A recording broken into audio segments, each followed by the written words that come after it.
Hey everyone, this is Addis with Premier Concrete Resurfacing. We removed an epoxy from this driveway. It was pretty bad. We still got to do repairing the expansion joints, but that's going to come at a later date. We just applied some penetrating sealer. So some people don't want any coatings. They want an invisible coating.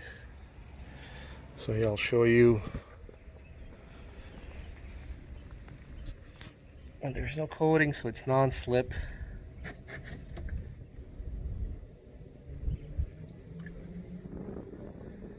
Everything rolls off, nothing stays. It's breathable, but not permeable.